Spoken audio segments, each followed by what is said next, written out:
You know Gray Bar for electrical parts, but there's one more thing you may not be thinking of us for that can help maximize your next project's total value. Our pre-project planning services are designed to help you win the bid, save on labor costs, and keep your installers productive across your entire build. The sooner you call us, the better.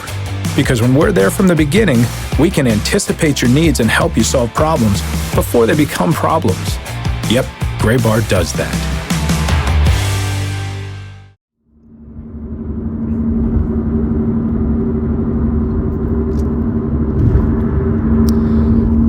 Driving by a sign that says, "Welcome to Staten Island, Borough of Parks." I did not know there was a nickname for Staten Island, but that means that this week's episode of the Show Before the Show podcast is underway. My name is Tyler Ron. I am sitting rear passenger side behind Benjamin Hill and diagonally behind Sam Dykstra in Sam's 2011 Toyota Corolla as we welcome you in to this week's episode, perhaps the most special episode of the Show Before the Show. Ben, what's up, man? Yeah, I'm doing all right. We are driving in Staten Island, and anytime you're getting out of the city, this is the portion of the trip where you're bound to hit the most traffic. And right now, we have hit some traffic. We do have 3 or more persons in this vehicle, so we theoretically could go in the... Oh, yeah, that's true. We could go in the HOV lane. What are you doing? They're already... I'm so used to driving this with, like, one other person, and now I'm already getting backseat driven by you two. But I am moving into the HOV lane. Let it be known. Not only do we have 3 or more persons, there's also a little insect that is crawling between Ben and Sam on the ceiling of this car right now. And I don't know what it is, but it's black and it's white polka dots. And I'm not a bug person, but it's kind of cute. What sort of disrepair do you keep this car in that there are just insects crawling around us at all times, Sam? It's a very natural feeling car. I think that's the experience and the energy I want to bring. I'm not going to put Sam on blast for the car, but there's a pair of shoes back here. I want to know when was the last time you wore these shoes? I don't remember the last time I wore those shoes, Tyler. There's also an unopened bag of Cape Cod kettle chips back here. I thought, what happened to the part where you didn't want to put me on blast? How old are these chips? A few months. I don't know. We got a long day. We cannot anger Sam. That's true. It's like poking the I bear. am in control of the vehicle. He's the driver.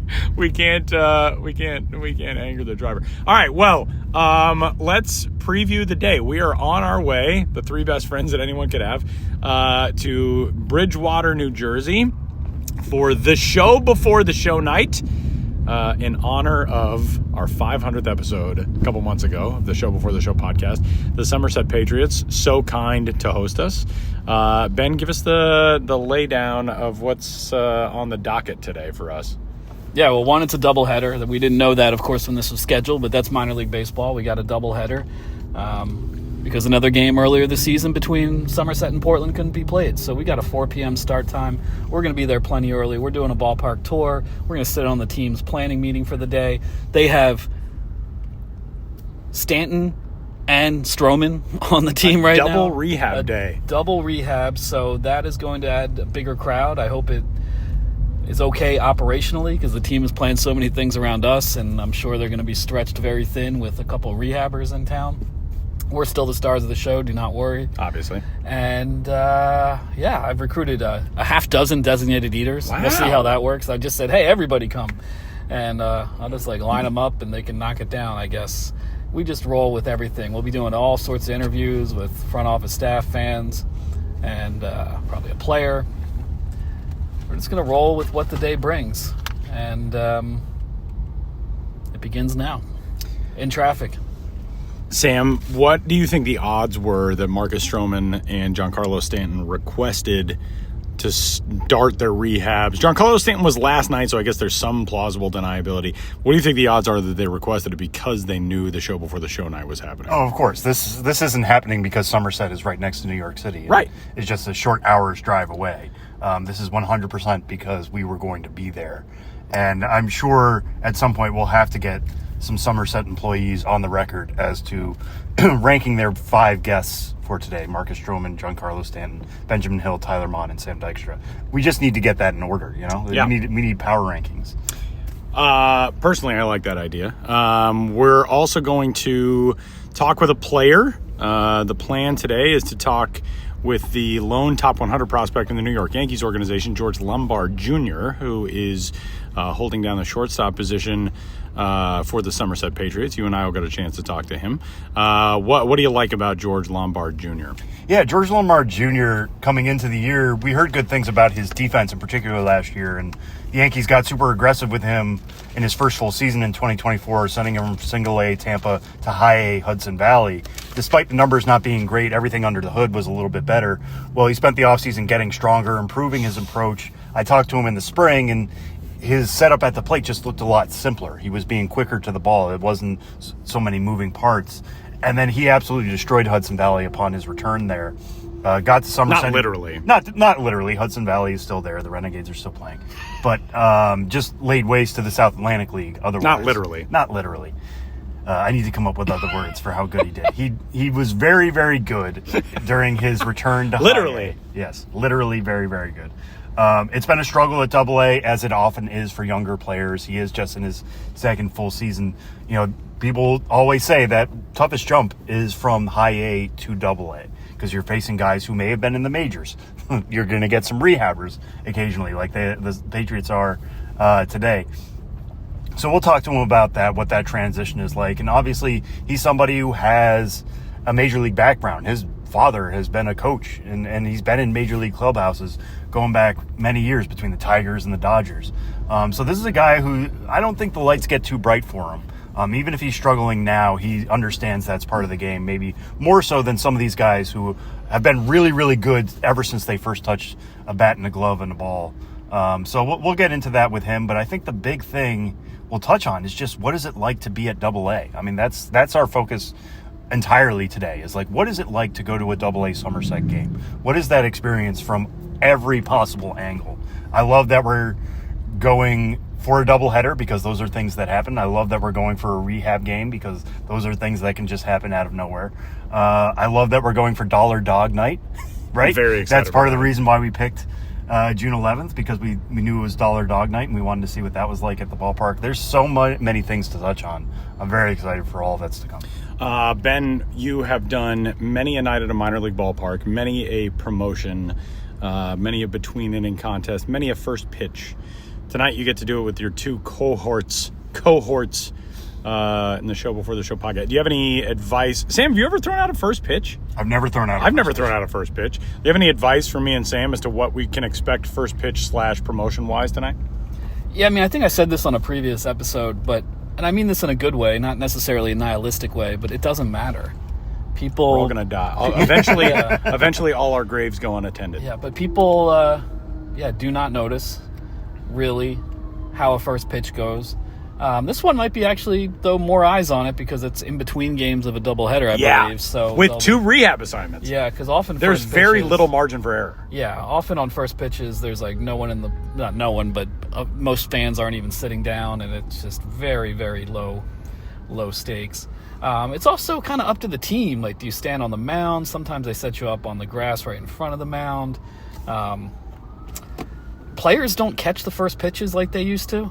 We live in a different era. 100 feet, turn left onto the I-278 West ramp to Brooklyn-Queens Expressway, Staten Island. There we go. There's a lot of traffic right now. Yeah, but no, players don't do it as much. I think, they're unionized now. And I think one of the key demands is one of their big demands. Stop pulling us out of the dugout right before the game. Man, that was the thing I was most excited for, is like that handshake with the player. You ask them if they can sign the ball. Sometimes you do get it, but it's much less common than it used to be. Well, we've got a lot to get to today. But before we close this opening segment on our drive, I have a couple more questions for Sam Dykstra. Number one, Sam, there's a receipt in here. Okay, no, we don't need to do this. No, we don't need. From a trip to the auto parts. This is just an oil change receipt. But what I would like to know is, on here there is a stamp that says free Carnauba wash. $26.95. Did you redeem this? No, that's why I still have it, because I need to bring it to them to redeem my car wash. I mean, I would imagine there's probably an expiration date of some kind on it. But secondly, this is the thing I really want to ask you about. There's a book back here titled Sending Your Child to Boston University Parents Operational Manual. Includes comprehensive checklists for 2008. Sam? Yes? First of all, why did you steal this from your parents? Why did you need this book? Second of all, have you, in 17 years, have you been in the back seat of this car? I guess not. This used to be my mother's car, so... Oh, okay. Well, that chance, makes more sense. Yeah, that's there's why a it good would chance be back that here. I did not scour everything for... You've only been in that front quarter, just the driver's side. You've never ventured back here. Nobody has driven this car except for me, I think. No, that's not true. There have been other people to drive the car to come pick me up or to move it at my request if I've been away, quite kindly. But no, otherwise I have not been in the backseat very often. Well, the thing I'm excited to do now is read up on if I can get a time machine and a child who wants to go to BU. I am prepped for the continuation of this ride to Somerset and the home of the Patriots as this week's episode of the Show Before the Show gets underway from Sam's car. LinkedIn is pretty great at a lot of things, like helping you tap into the latest trends and insights in your field. We cannot stop your coworker from tapping her pencil. LinkedIn can help you find new jobs that align with your career goals. We cannot help you find the source of that weird smell in the office fridge. Ew. And while we can't stop your coworkers from bringing their hobbies into the office, LinkedIn can help you bring your career to the next level. LinkedIn is the network that works for you.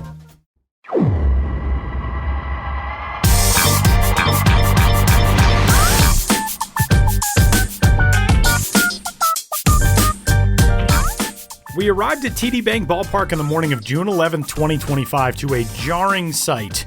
Our faces displayed larger than they'd likely ever been on the ballpark video board.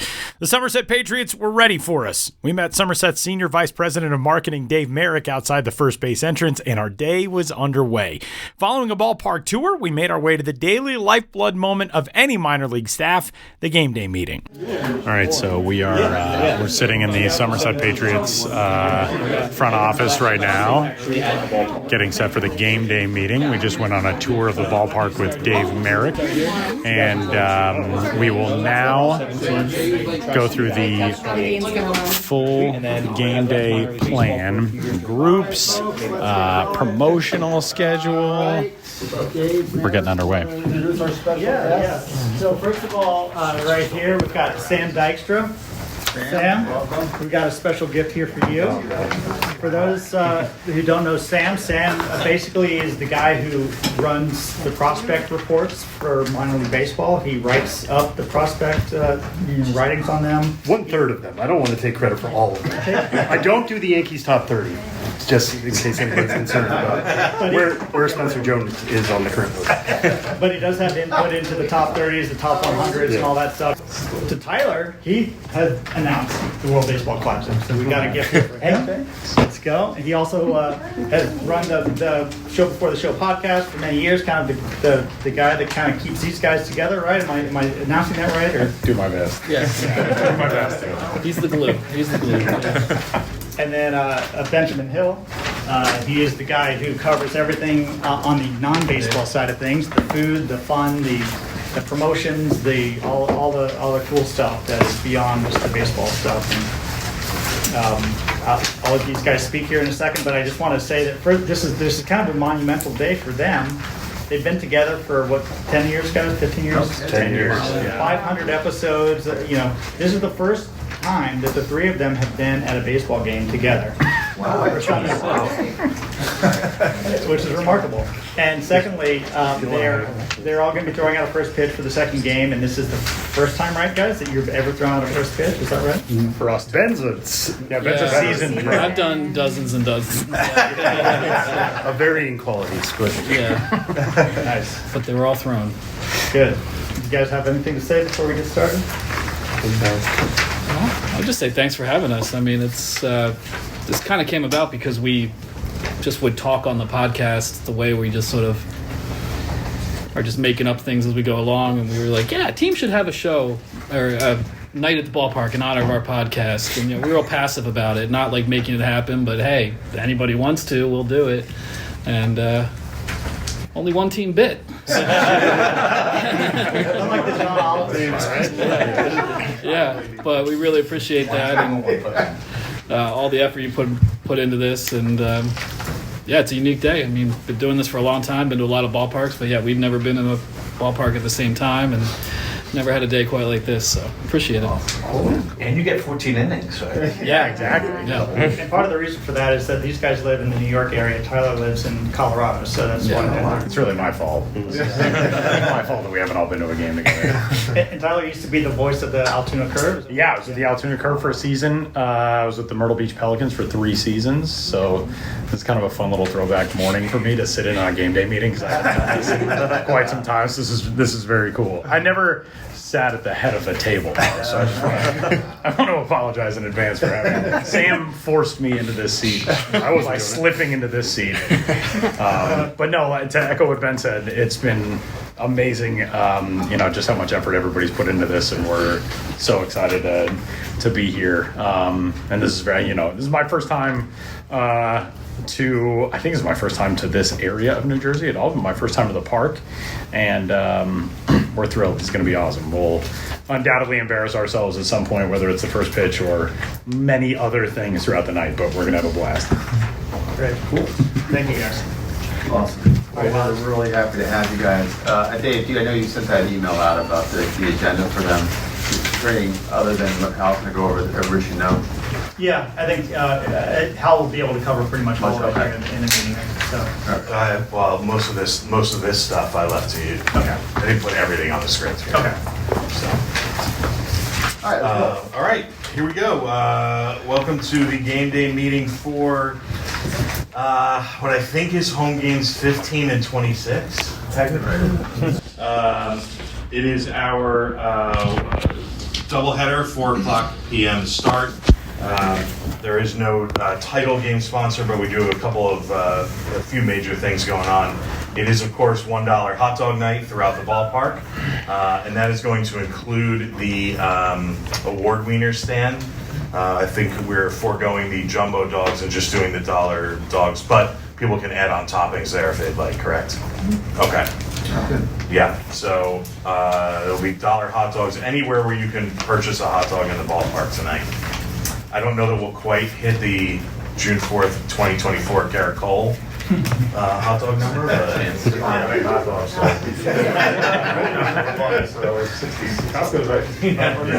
How many? 6,500, I think, buns we have in house. Yeah, a little bit more hot dogs. So, but for Garrett Cole night, it was like 9,500. Allie knows the number. It's tattooed on her arm, right? Not yet. 9247.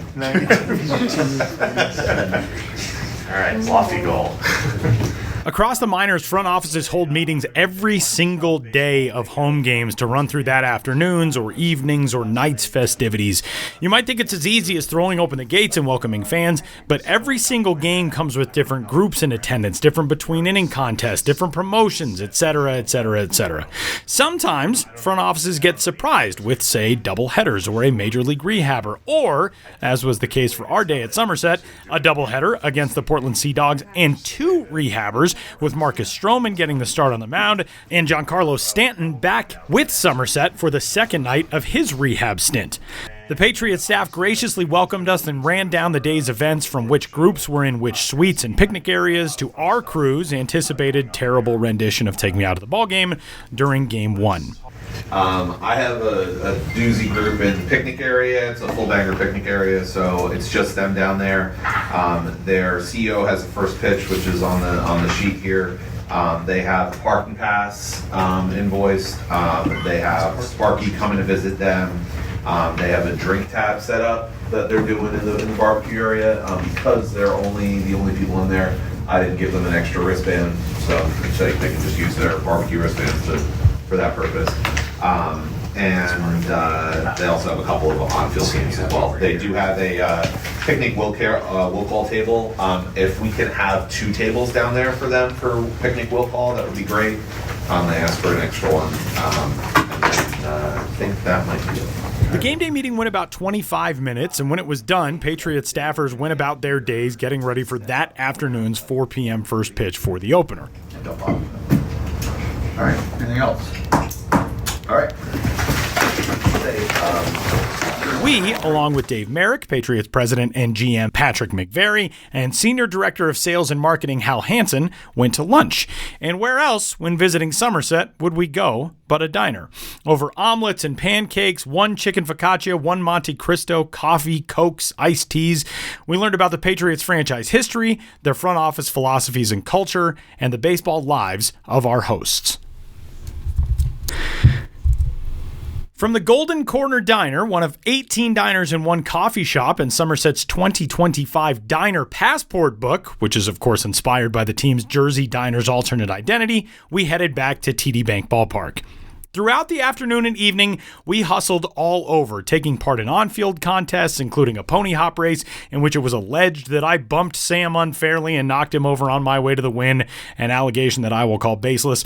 We joined the radio broadcast with Stephen Cusimano. We each handled a half inning of public address announcing, and we did indeed perform that very mid edition of Take Me Out to the Ballgame. But then it was time for the moment everyone, or at least a handful of people, had been waiting for. We got to take to the field for a special edition of what we called the show between the show, hosting an on-field segment for fans. Now, we won't spoil you with the entirety of the 15 minutes here because we wanted to make something special for those who were in attendance, but we wanted to give you a sampling of what it sounded like from a seat in the park as the three of us got to gush about our love for minor league baseball and this podcast journey. In the background, you'll hear the din of the crowd, the grounds crew working on prepping the mound and plate area for the nightcap, and the echo of the first segment of the show before the show ever recorded at a minor league ballpark. Sam Dykstra is rocking the Jersey Diners jersey, and there's no bigger fan of the Jersey Diners identity than Sam Dykstra. Tell us when this came out, when the Diners identity came out a couple years ago, you lost your mind. You bought like every piece of Diners merch there is. What is it about the Diners that you love that much? Yeah, I mean, as somebody who grew up in the Northeast, I am a part of the Diner culture. For me, in Massachusetts, it was Friendlies, which I'm sure some of you Jersey folks still remember. But the Jersey Diners that are here still evoke that memory. Going in Sunday morning with my dad, getting a plate of French toast and bacon and eggs. So for a minor league baseball team to tap into that, I've got a hat on right now that has paintings. Are you kidding me? Of course I'm going to wear that. Of course I'm going to buy that and try to support that as best I can. It was something that was right down the middle of the plate for me. And it's incredible how well it's done and how well it's been embraced by the entire minor league baseball community. He's also very good at puns right down the middle of the plate, being a baseball reference and where the pancakes are. Earlier today at the Golden Corner, Sam and I each had omelets and potatoes, and then we ordered a short stack of pancakes. I ate 95% of them. I don't know how or why Sam did not help me out in that part because I just scarfed them down before you could. But then, as we noted, you've traveled across the country. You've seen just about every minor league ballpark that has existed over the last 20 years or so. For people who don't know, give us the rundown of what a night for Benjamin Hill is like at the park. Yeah, I love baseball. I pay attention to the baseball game. And I love baseball game. I cover how the teams operate, the culture of the ballparks, the scenes, the food, the fans, everything that goes into making a minor league game a unique experience and hopefully something that everyone can enjoy no matter who you are. I have celiac disease. I have gluten-free, so I have designated a leader every game. So I recruit fans to eat food for me and be designated leaders this game. And then we're going to have a Jersey Diner burger with some pork roll. I call it pork roll.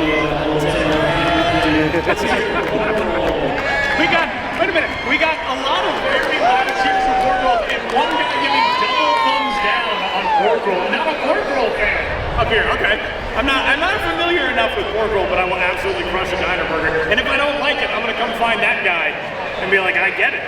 But there's regional food alternate identities all across the country, so I cover that sort of thing all the time. So we have two teams that have scrapple alternate identities. We got athletes playing as a scrapple and the Delmar Shorebirds and Salisbury area. They play as a scrapple. So breakfast meets get pretty well represented in the minor league landscape. And all the food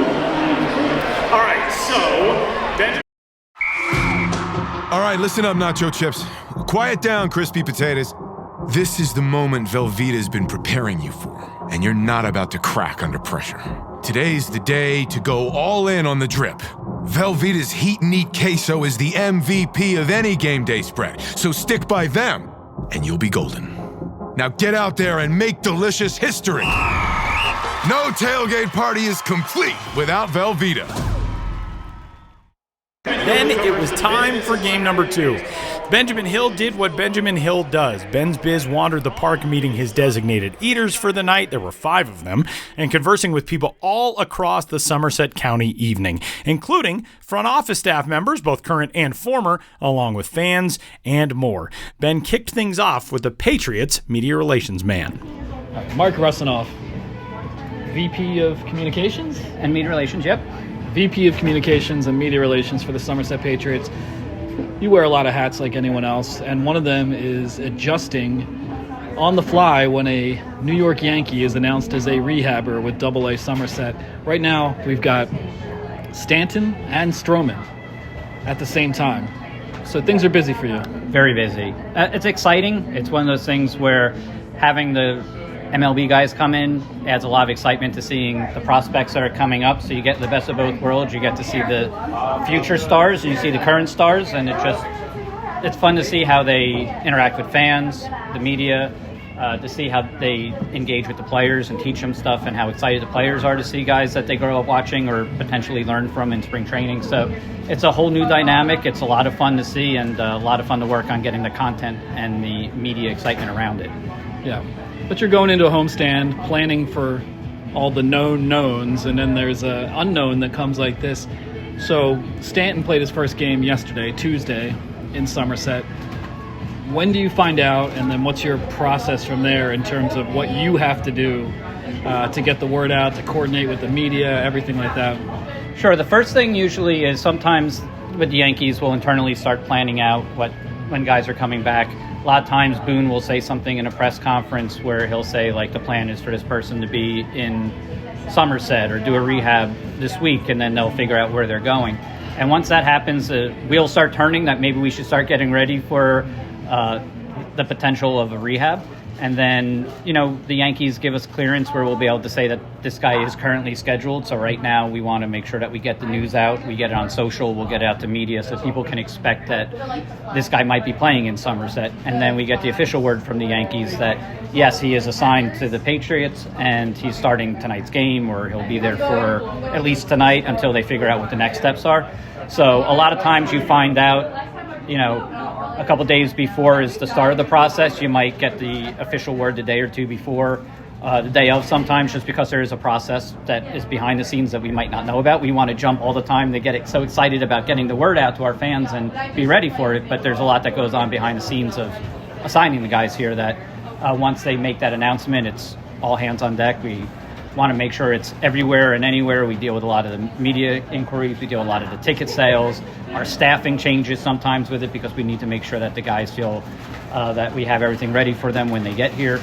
And it's just one of those things that it's probably a couple of days worth of a process, but it's really exciting, like usually that day or so before, and definitely the day of everything that you have to do.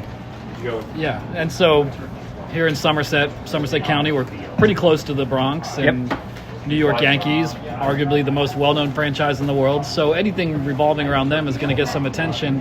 What kind of media presence do you get when someone like Stanton, the active Major League home run leader, is coming to Somerset? How many people generally reach out, and can you coordinate with everyone, and how do you make those decisions? Absolutely. The first ones are usually the Yankees beat writers. Usually the Yankee beat has a lot of guys that are in this area. Maybe they split coverage where one guy's on the road with them or at the stadium, and then other guys are able to come and actually cover the rehabs. So the first people that usually find out are our local beat writers that cover us, and then the Yankees beat writers will reach out and see if they can come out, and they're all welcome. They have full season passes to come out whenever and do the stories that they need to. We'll get a lot of SNY, ESPN, a lot of the groups that want the footage or post-game interviews or anything with the guys.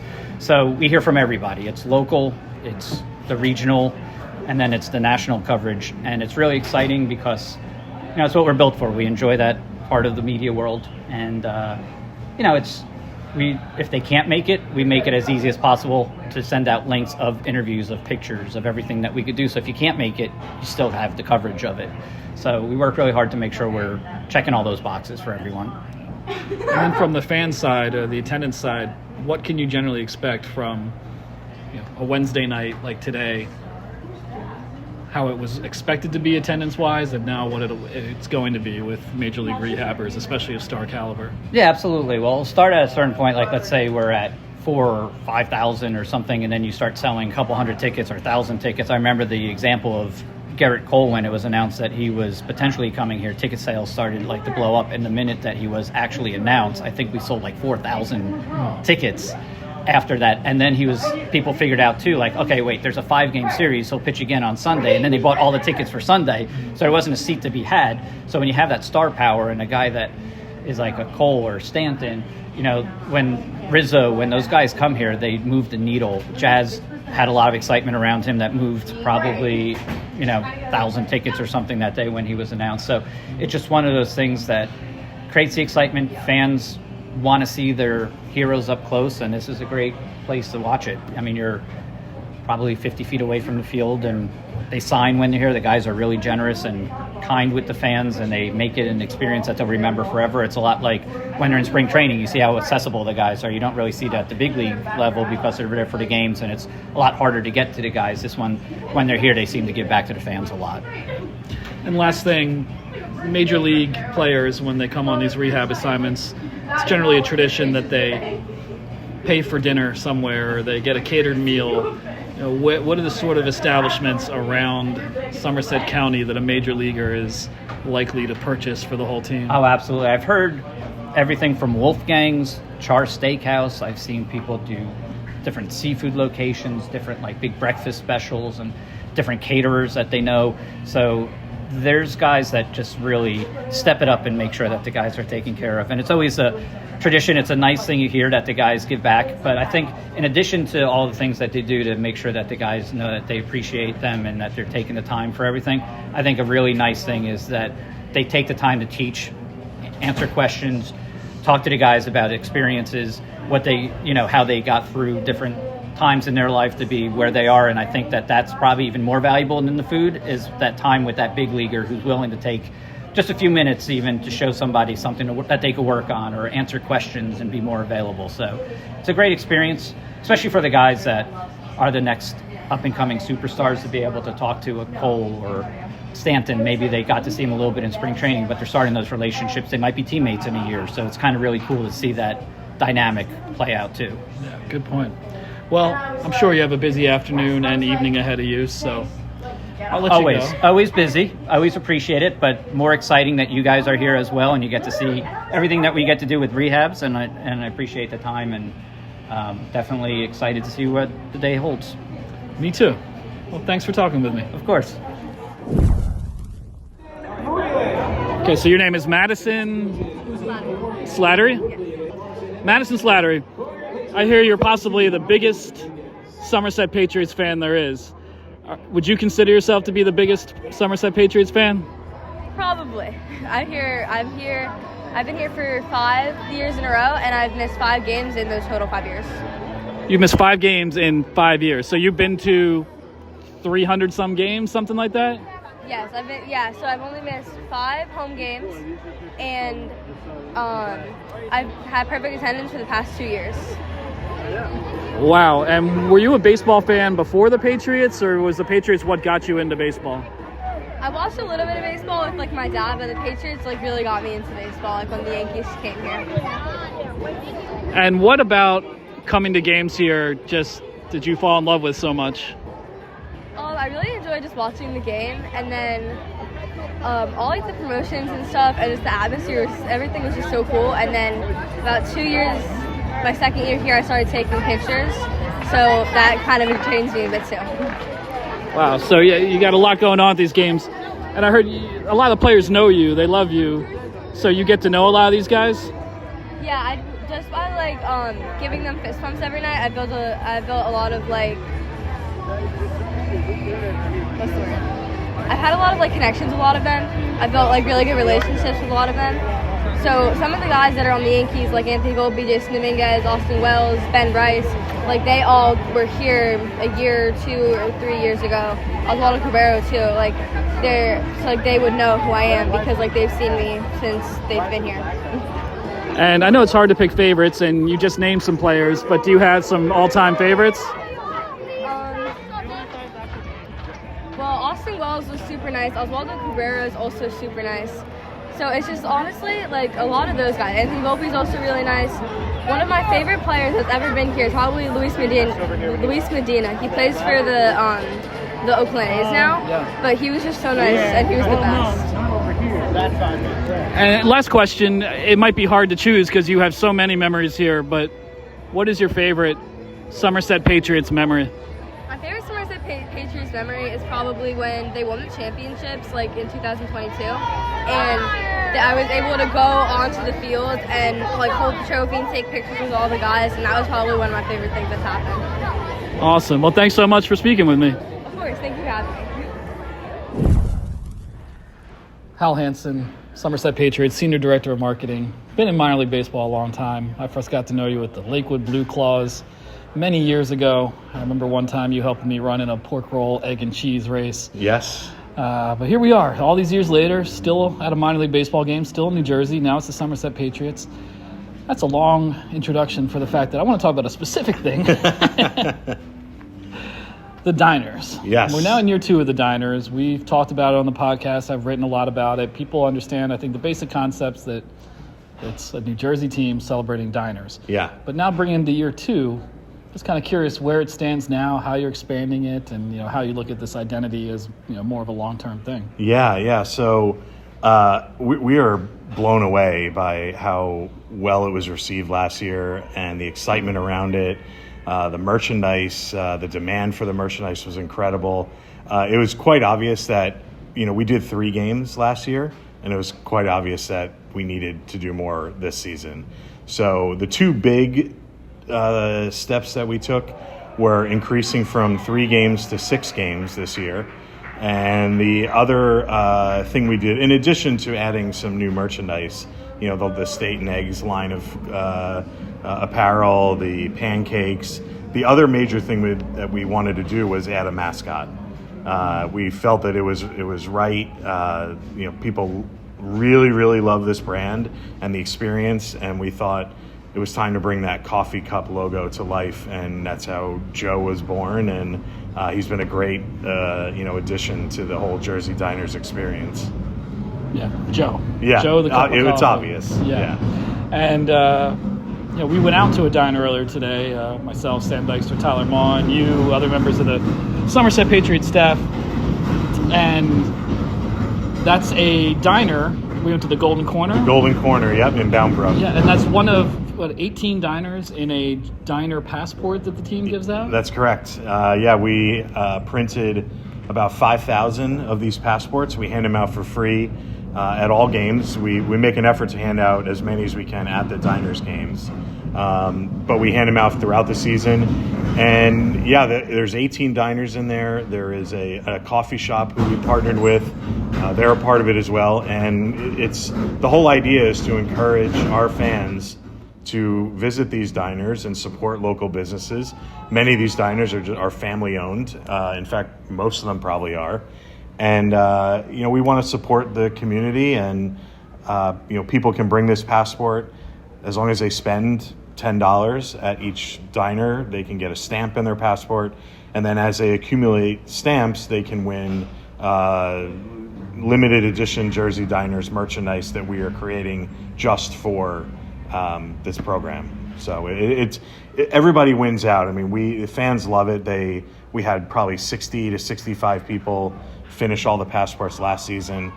So we're printing a lot more. We're handing out, a lot more. And the hopes are that we generate more business for all these local restaurants. Yeah, that's one thing we talked about earlier, and you made a lot of good points. I mean, you want to support local business regardless, but diners have a unique set of challenges, and I think it seems like you and the organization feels especially good about helping them. Yeah, certainly. As this partnership grew and this concept grew, we started to get to know the people at these diners, and we understand the challenges that they have. I mean, some of them are open 24 hours, and there's, employment challenges that they have. There's food costs that they have to deal with, and it's a lot for a small business and a small family to shoulder. So we love that this program helps generate more business for them, generates more awareness. The diner is the quintessential restaurant, and in New Jersey especially, and we want to make sure that they're thriving. And if this helps a little bit, then that's we've done our job. Yeah. So this year it was the steak and eggs Yeah. Steak and eggs logo. Yep. I know there's the pancake, the Joe the coffee cup. Yep. Do you continually think of ways to expand on the diner's aesthetic? Yeah. I think there's another one or two that we may expand into their own line at some point, but these were the two that we wanted to go with now, and they've been very well received. The steak and eggs, when we launched all of these logos last season, the one that people kept commenting on was the steak and eggs, and it was just like a secondary logo that we were using for branding on websites and social media posts and whatnot. But people kept commenting, "Oh, I need that on a hat. I need that on a T-shirt." So that was the natural one to start with. But we want to do more. The pancakes were the second one, and I think there's probably at least one more that we're going to roll out into its own line. And last thing, when fans come to a Diners game, they can sit in a diner on the concourse? Yeah, we created a custom diner booth that's on the concourse. It's called Sparky's Diner, and the way that people can enter, we set up a contest usually a couple weeks before each Diners game, and they can enter for the chance to win. And if they're chosen, they get to sit at this diner booth for 3 innings. They get free food, pork roll, egg and cheese sandwiches, disco fries, milkshakes, soda. They get 3 innings. They hang out there. As soon as the 3 innings are up, they leave. The next set of winners come. And it's great. It's been so well received. We get tons of entries every time we open up the contest. And then when the people are done, after a game is over, we open the whole diner booth up so that anybody who wants to take pictures, and people are, it's just great. It's wonderful. Awesome. Well, New Jersey baseball and diners, that's America. Yes, it is. Thanks, Al. You got it. Thanks, Ben. I'm here with Todd Fenstermaker. Correct. And the way you were described to me by some people I was talking to with the team is jack of all trades. Would you? Kind of. Kind of. I'm an actor by trade, singer by trade. Yeah. I came here kind of by accident about 20 years ago. I was performing on an international tour of The Sound of Music, and we had an 18-month contract, and we were in Shanghai, China, and they shut us down for 2 months. So they sent everybody home with no work or anything like that. A buddy of mine was working here, and so they needed somebody to do some games as a mascot. So I came in, I did that for half a season, and then it just became a thing. Started working scoreboard camera, scoreboard, mascot, and then I eventually started doing the on-field hosting. And so that's your primary now, yeah. I fill in for PA occasionally, but it's mostly, I'd say the last 10, 15 years has been mostly just the on-field hosting. Yeah, so you've been doing it for 20 years, and this is a job that is often moving around a lot, in the sun a lot, just on your feet a lot. But you still like to be out there doing it? Yeah. I used to do every game. Now I do about half the games. So I had double knee replacement, so it's hard for me to get up and down the stairs. So that's why I limit myself to about 3 or 4 games every homestand instead of all 6. Yeah. So when you first started with the team, I guess you weren't thinking longevity necessarily? It was basically a 2-month gig to fill in a hole where I was, kind of unexpectedly unemployed. And again, like I had a buddy here who was doing some mascot work. He's like, hey, we need somebody to come in and do some games. So I did it. Yeah, so for the background in performing, this is all its own form of performance. Yeah, it's weird. Like I never went to I never studied like broadcasting or announcing, but I've been an actor and a singer my whole life, so it just kind of was easy to jump into it, especially with improvisational skills and whatnot. I mean, everything's on the cards, everything's printed, everything's scripted, but they like when I just kind of add my own kind of flair to it, and not really going off script, but just kind of like doing my own thing. So it's a lot of fun, and I love baseball. I've been a Yankee fan my whole life, so now that we're affiliated with the Yankees, it's kind of a dream job. Yeah, who would have seen that coming all these years ago? Yeah. And do you still perform? Yeah, it's been a couple of years since I've been. I spent about 10 years doing national and international tours of Broadway musicals. Whenever I had a summer off, I would come back here. So out of the 20 years, I've probably been here for, I would say, 10 to 15 summers. And again, my passion is performing and doing musicals, but this is really what I love doing. And now that we're affiliated with the Yankees, it's kind of like a dream job. Are you able to perform for the crowd? Like do a show tune? I do the like national anthem a couple times a year, or God Bless America. Yeah. Sing Happy Birthday and take me out to the ball game occasionally, but more of the hosting announcer stuff here. Well, 2 decades is an impressive run, and it's going to keep on going. They keep on asking me back. As long as they'll have me, I'll keep on coming back. There you have it. Thanks, Todd. I appreciate it. Pleasure. As the night went along, following our turn at the Dizzy Bat race, which also came with some amazing video footage you can see on MILB's social media channels, we saw a seemingly very busy guy walking through the bowels of the ballpark. Hal Hansen called him aside and introduced us, and it was Somerset's home clubhouse attendant in the midst of one of the craziest nights of his 2025 season so far. Corey Saccone, clubhouse manager, Somerset Patriots. And we were just talking a minute ago, and you said today was one of your busiest days professionally of your whole life? Yeah, definitely of my baseball career, just because a doubleheader mixed in with 2 major league rehab starters, and then we had one guy throwing in the bullpen today before the game as well. So it's just a lot of extra attention, plus when coordinators and extra staff come in from Tampa from our spring training complex. It's just extra bodies, extra things going on, so just have to be on my toes all day long pretty much. Yeah, so I know it's a whirlwind in terms of what you're doing at any time, but what is today's schedule sort of like for you and some of the primary tasks throughout? Sure. So, the biggest thing is making sure that the major league guys, when they arrive, I'm there opening the gate for them. Obviously, there's a lot of fan presence for them, so there's people waiting upon their arrival. So just getting them in, making sure they're comfortable when they get here, having the locker set up, just they have a schedule in their locker when they get here to know the day. But they all have their own routine. So it's pretty easy for the major league guys, so that part of it. Logistically, just dealing with their family, friends, or drivers, just communicating with them throughout the day. So-and-so is about to be gone if you want to pull up the car, tickets for friends and family.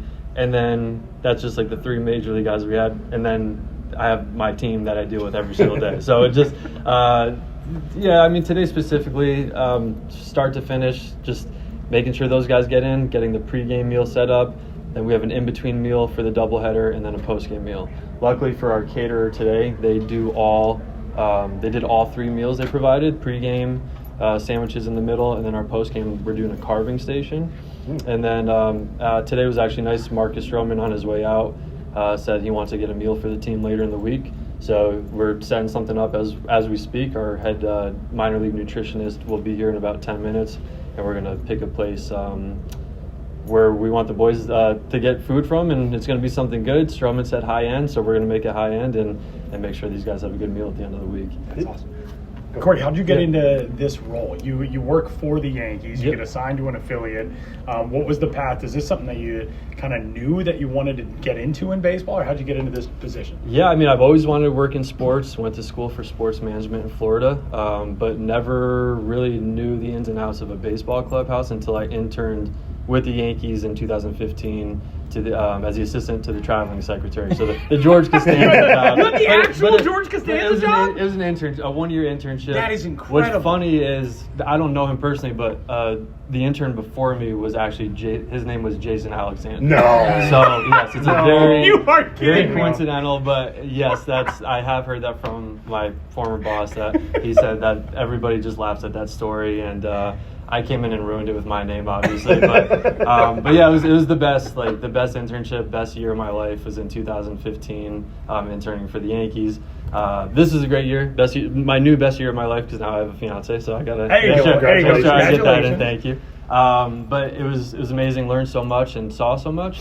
But then I ended up going into the film industry from there. So I didn't stick in baseball. Went to the film industry, missed baseball a lot, and then in 2019 went to the winter meetings, talked to a bunch of teams, got involved in indie ball as a visiting clubhouse manager, and then the next year just started applying to affiliated ball. Went to the Phillies high A team, the Jersey Shore Blue Claws, and then from there, Somerset Patriots. So for the last 3 seasons, yeah, it's been wild, but baseball's my passion. I love being around these guys. Every day, like I'm working with top prospects and major league rehabs and this and that, and you see the media and you hear everybody talk about it. And for me, I just have to erase all that and just treat them as everyday regular people, and that's what I do. And it makes it a lot easier to work around them and be around them because it's just you just act normal, be normal, and just get through our days. And they move up, you get excited for them, but you don't, it's just, all right, next guy up. There you go. Who's going to go to the majors next? Who's going to go to AAA next? It's really fun to be around every day. Yeah, when you're talking about it being like a conveyor belt like that, you are getting new guys all the time up from Hudson Valley or down from Scranton. Yeah. How much are you trying to talk to them about, like, hey, what do you need specifically versus this is how we run things in Somerset? You're going to have to get used to that. Yeah, so, minor league ball that's where it comes into play, where I have that leverage of they know where they are, so I don't have to be like, oh, man, in Tampa in spring training, these guys get everything. We have everything there. So if they ask for something, boom, it's right there, like very accessible for everybody. Here, they ask for something that I might not have, especially if it's like a Yankee product. I'll be like, maybe I could get it for you, or I could get it for you, or here's what I have, and here will this work type of thing. The right behind you actually that's the storage unit. So we have all our jerseys and hats and catcher's equipment and all that kind of stuff back there. I could open the door afterwards and show you guys, but so all that's back there, and that's like every day I'm probably in there about 10 to 15 times going in and out. When we have new guys come in, first thing is getting the sizes from Hudson Valley or Scranton, like, hey, so-and-so, what's their shirt, shorts, hat, jersey size? What's their preferred number? Like, all that stuff's happening behind the scenes, and most of the time it's happening at like 12 or 1 or 2 in the morning, because that's when the moves are happening. And then a lot of the moves, because we play Tuesday through Sunday, a lot of the moves are happening on Monday, when we'll get like, oh, so-and-so got sent up or released or sent down, and as I'm walking out the door, I'm like, oh, got to go back in and change the locker up real quick. So it's honestly, it's 24/7 kind of, like when the team's around, and you just have to be prepared for it and just grind through it. What are the average hours for you on it? Like after games, you're doing laundry, you're doing all that stuff. When do you get out of here? Last night, for some reason, I think it was just because of the rain outside, everybody's cleats were pretty rough. So it was pretty dirty inside. I got out of here around like 2:15 last night. Typically, it's around 1:30 a.m. And then I try to get in around 8, sometimes 8:30 if I just need like 15 more minutes of sleep. Last night was rough, just because we have so many extra bodies, the MLB guys. I do come in a little bit earlier just to make sure. I lose a lot of sleep because I want everything to be perfect, and I don't fanboy or anything. It's more just like, hey, so-and-so's coming. I just have to make sure everything looks good, because they're used to a certain extent of what they walk into, and they see this and they see that, and I know I can't provide all of that here because I just don't have those resources, but I do what I can with what I have, and so far so good the last 3 years, I guess. No complaints that I know of. Who knows what you're talking about in the Bronx, but it's fun to be around, and I enjoy every day.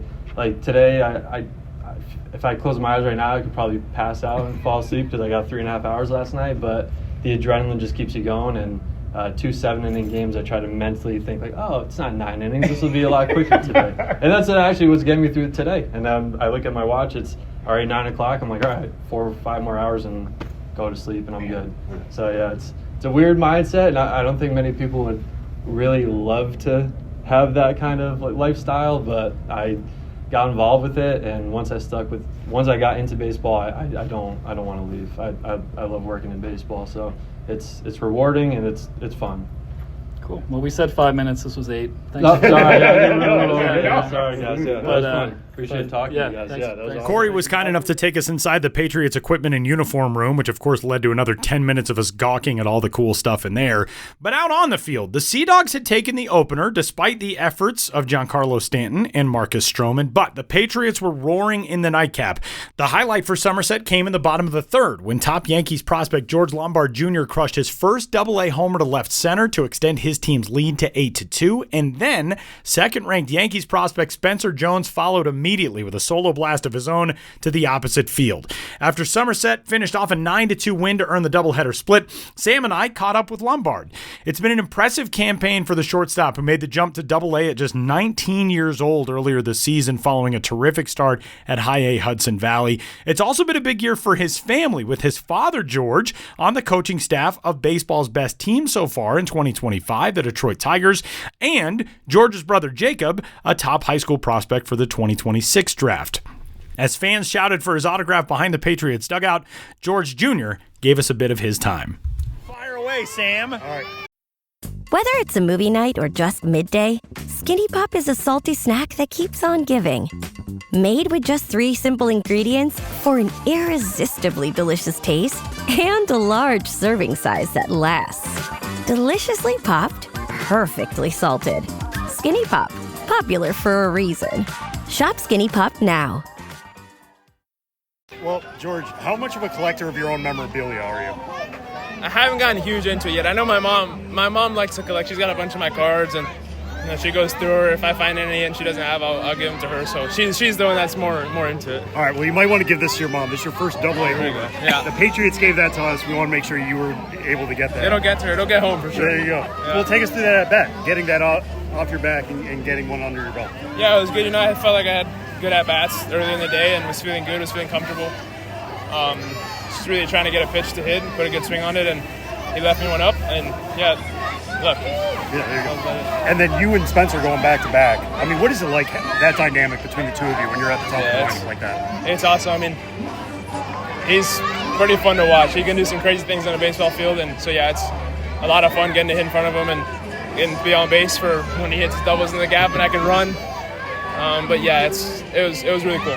He's not the only big guy you got to hit in front of today. It's Giancarlo Stanton. Yeah. What is it like, just the vibe of the clubhouse and being around that and getting around guys? I know you spent a lot of time in the Major League clubhouse this spring, but like in the season, it's got to be a different monster. Yeah, it's awesome. I mean, he's one of the best leaders, best clubhouse guys I've ever been around, and just his presence and talking to him, asking him questions, he's always great. Always has great insights, and it's just great to be around. A lot of fun to watch on the field, and it's been great playing the last 2 days. And then this go round, what were you talking to him about? A little bit of everything, just some hidden stuff, some day-to-day stuff, his prep stuff. He obviously puts a lot of time into his craft, has done it for a really long time, so he's just really knowledgeable all around. Yeah, what is it like in the club? Does everybody flock toward him? Does everybody watch his BP sessions? Like, how does that go? I mean, when he's out there hitting, guys, turns heads, obviously, just because of who he is. But, he kind of, everybody has the respect for what he has to do for his work. And, when it's the right time, you can go up and talk to him. And, you can have a great conversation with him. And he's a really good guy in the clubhouse.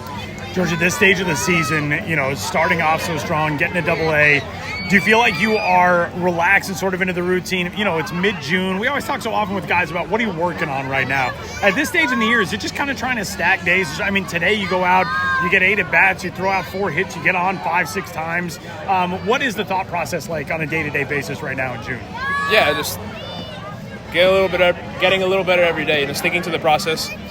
This is kind of now starting to get into the summer, starting to get where you can have the ups and downs, and it's where you start to feel that it is a long season, and it's just, as you said, stacking days. Yeah. Whatever happens today, whatever happened yesterday, you wipe it and you move on to the next day. Every single day is a different day.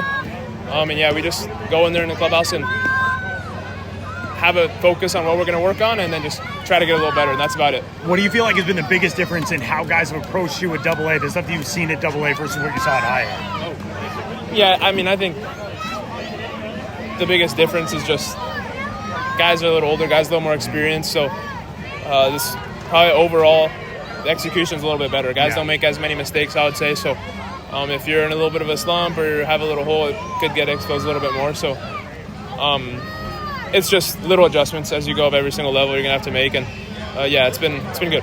When you've got an atmosphere like that, I mean, this is a Wednesday afternoon game. There were almost 5,000 tickets sold pregame. What was this environment like for you guys tonight? It's great. I mean, since I've been here, the fans have been awesome. It's been a blast to play here, and yeah, I mean, any day of the week, Tuesdays, Wednesdays, Thursdays, we get great crowds, and yeah, they bring the energy every single day. It's a lot of fun to play in front of. And you were talking about making adjustments as you go along to double A there and expose those weaknesses a little bit more. What did you identify ways they were attacking you? Nothing. I mean, a lot of pitchers, especially in this league, a lot of pitchers that you face will kind of pitch to their strength in some sense. So it's just knowing what pitchers are going to try to do to you and then trying to build a plan around that. And it's different, I would say, for every single pitcher. So, yeah, it's just maturing in the sense of always having a plan and an approach and sticking what you're trying to do in the box. Yeah, and you had such a big spring, opened a lot of eyes with what you were doing there on the major league side. How are you a different hitter now than when you were then, when a lot of Yankees fans really took notice?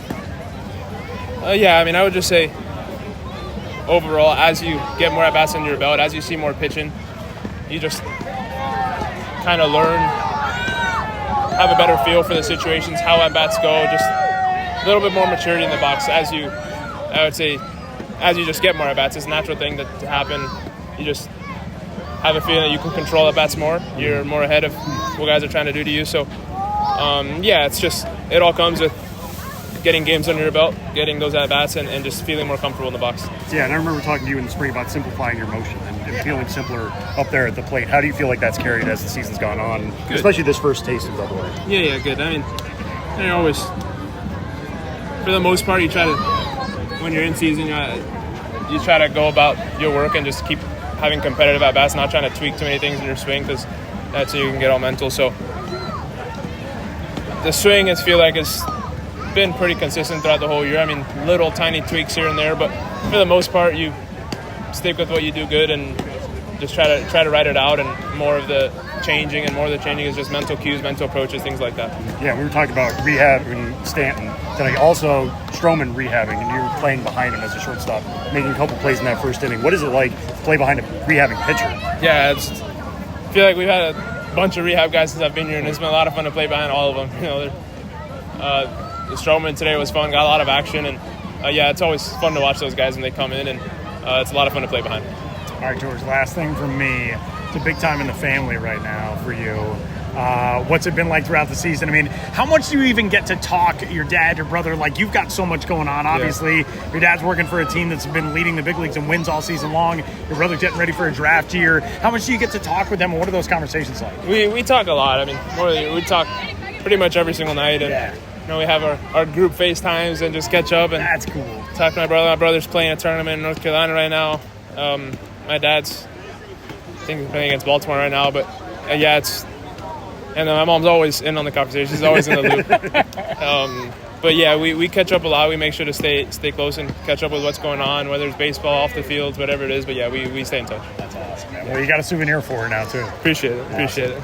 And for the last activity of our day, we kicked off the day with the game day meeting in the morning. We had to stick around for the goodbye meeting after game number 2, as the Patriots staff got to say farewell to each other and got a nice surprise at the end of the meeting as well. Okay, we're rolling. All right, first out of here. So let's wrap this up. Nice. All right, first, thanks to our guests. You guys have fun? Yeah, blast. Thank you guys. Thank you, everyone. This was like beyond our wildest dreams. I mean, this is the coolest thing that any team has certainly ever done for us. We can't thank you enough. I think my head is still spinning, but I don't know if it's the dizzy bat or like my shoulder will heal at some point. But yeah, it was me. That was a good workout. I did it for the gram. He's going to keep saying that. That's what I was thinking. He's a content master. No, this was so much fun. That's good. That's good. Well, we appreciate you guys being here. It was a fun night. I think it was like about 2-3 weeks ago. We had a post-game meeting. It was cold, rained all day. I said, it gets a lot more fun. Tonight was a lot of fun. It was a lot of fun standing here. And the crowd was great. Dollar hot dogs. That's what it's all about. I appreciate you guys getting involved with us. Thank you so much. Thank you. Anything else you can see? BT 9, 18. Yeah.